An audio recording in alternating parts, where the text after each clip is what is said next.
자, 그래서 수분 치료가 상처 치료의 1차 치료법입니다. 수분 치료라고 하는 것은 이렇게 생각하시면 되는데, 상처 부위를 어떠한 것으로 덮어요. 어떠한 것으로 덮어서 이 부분에 진물이 바깥으로 빠져나가지 않도록 진물을 차단해주는 방법이 바로 수분치료법입니다. 그래서 이런 수분치료제들을 이렇게 붙이면, 사용을 하게 되면 이렇게 허옇게 진물이 올라오는데, 진물이 올라오는 게 너무나 당연한 거예요. 왜냐하면 진물이 빠져나가지 못하도록 막아서 진물 안에 있는 상처 재생 그런 어떠한 성분이라든지 이런 것들이 전체적으로 그 상처 치료에 도움이 될 수 있도록 도와주는 거거든요. 그렇기 때문에 그 수분치료법은 진물이 벗어나면 안 됩니다. 수분치료법의 반대 방법이 뭐냐면 딱지 생성하게 하는 방법이에요. 이걸 말리는 방법이죠. 그 딱지 생성하는 방법의 경우에는 그 딱지가 흔히 빨리 생길수록 흉터는 좀 더 강하게 나타난다, 이렇게 생각하시면 될 것 같아요. 그래서 수분치료가 가장 대표적인 방법인데, 수분치료하는 방법은 이렇습니다. 첫 번째, 반드시 흐르는 물에 상처 부위를 깨끗하게 씻어주십니다. 흐르는 물에 상처 부위를 깨끗하게 씻고, 그 흐르는 물에 씻은 상처 부위가 약간 건조될 수 있도록 말려주세요. 살짝 말려야지 수분치료제가 잘 붙을 수가 있겠죠. 그 다음에 사용하는 것이 이러한 이지덤이라든지 듀오덤이라든지 하는 수분치료제입니다. 이 수분치료제들은 기본적으로 하이드로콜로이드라는 성분으로 되어 있고요. 이 성분 자체가 피막을 형성합니다. 피부에 붙여놓으면 피막을 형성해서 과도한 진물은 흡수하고 공기는 통과시켜서 상처가 진물이지 않도록 도와주면서 적절한 그 수분 환경을 유지해서 상처가 빨리 낫도록 도와주는 거죠. 그러니까 이러한 방법으로 사용하시는 것이 바로 가장 대표적인 방법이에요. 그러면 이제 궁금하신 분들이 있을 거예요. 요게 이런 게 있고, 잘라 쓰는 게 있고, 그 다음에 이렇게 잘라져 있는 게 있고요. 이렇게 잘라져 있는 게 있고, 그렇죠? 잘라져 있는 거, 밴드 형식으로. 그리고 이렇게 작게 잘라져 있는 거. 어떤 걸 쓰는 게 좋나요? 이렇게 이제 물어보시는 분들이 많거든요.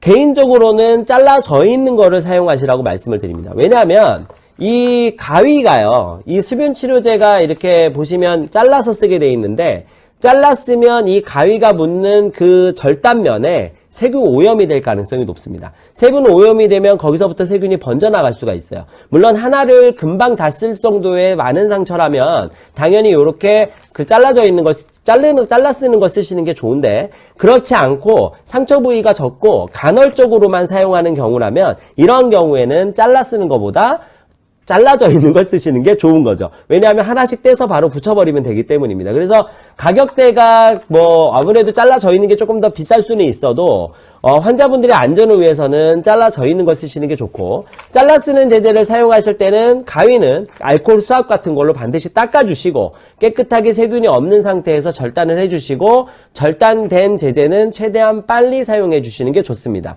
상처가 생기게 되면 자외선을 많이 받으면 안 되잖아요. 자외선을 많이 받으면 안 되기 때문에 자외선 차단을 해주셔야 되는데, 기본적으로 이러한 하이드로콜로이드 제제는 UV 차단이 어느 정도 됩니다. 그래서 이러한 제제를 사용하시게 되면 UV가 차단되기 때문에 상처가 착색되는 것도 좀 막을 수가 있어요. 여러 가지 부분에서 이 콜로이드 제제는 도움이 많이 될 수가 있습니다. 그러면 콜로이드 제제를 쓰는 것이 좋으냐, 폼밴드 형태, 우리 우라탄 폼이라고 되어 있는 폭신폭신한 거, 이런 폼밴드 형태로 되어 있는 걸 쓰는 게 좋으냐, 이렇게 물어보실 수가 있는데요. 이게 진물이 굉장히 많은 경우에는 폼 형태를 쓰시는 게 맞습니다. 진물이 굉장히 많은 경우에, 화상처럼 진물이 많은 경우. 그런데 진물이 너무 없는 경우에, 많지 않은 일반적인 경우에는 그냥 콜로이드 밴드를 쓰시는 게 진물을 과도하게 흡수하지 않을 수 있기 때문에 조금 더 낫습니다. 그래서 대개 상비로 두실 때는 저 배연 약사는 이런 콜로이드 밴드를 놔두시는 것을 조금 더 추천해 드린다는 점 기억해 두시고요. 물론 상처 치료 전에는 반드시 깨끗하게 흐르는 물로 씻어 주시는 게 중요하다라는 점을 기억해 두시면 좋을 것 같습니다. 요거 잠깐 얘기 나왔는데요. 요거 뷰티는 이제 점 같은 거 빼고 나서 많이 붙이시잖아요. 근데 뾰루지 같은 거 나고 나서 짜고 난 다음에 붙인다고 하는 경우도 많아요. 그것도 상처니까요.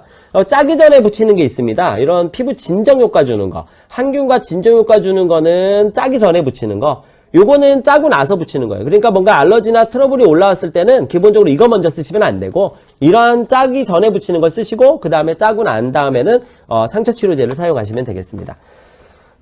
가벼운 상처 같은 경우에는 피부 보호제로 사용하셔라, 이렇게 말씀을 드렸는데, 비판텐 같은 경우에는 비타민 B5 전구체, 우리가 흔히 얘기해서 덱스판테놀이라고 하는 성분이 들어있는데, 덱스판테놀이라고 하는 성분 자체가 피부의 염증이라든지 피부 재생 효과를 도와줍니다. 그래서 아주 가벼운 상처는 덱스펜타놀 같은 거를 좀 발라주시면 도움이 되는데요. 그 비판텐에는 덱스펜타놀과 함께 피부를 보호할 수 있는 라놀린이 같이 들어있어서 가벼운 찰과상이라든지 이런 경우에는 굉장히 효과가 좋게 쓸 수가 있습니다. 만약에 그냥 붙일 수 있는, 환부에 붙일 수 있는 부분에는 이걸 써주시면 되고, 만약에 환부에 붙이기 어렵다 하면은 기본적으로 덱스펜타놀 제제를 발라주시면 될 것 같아요.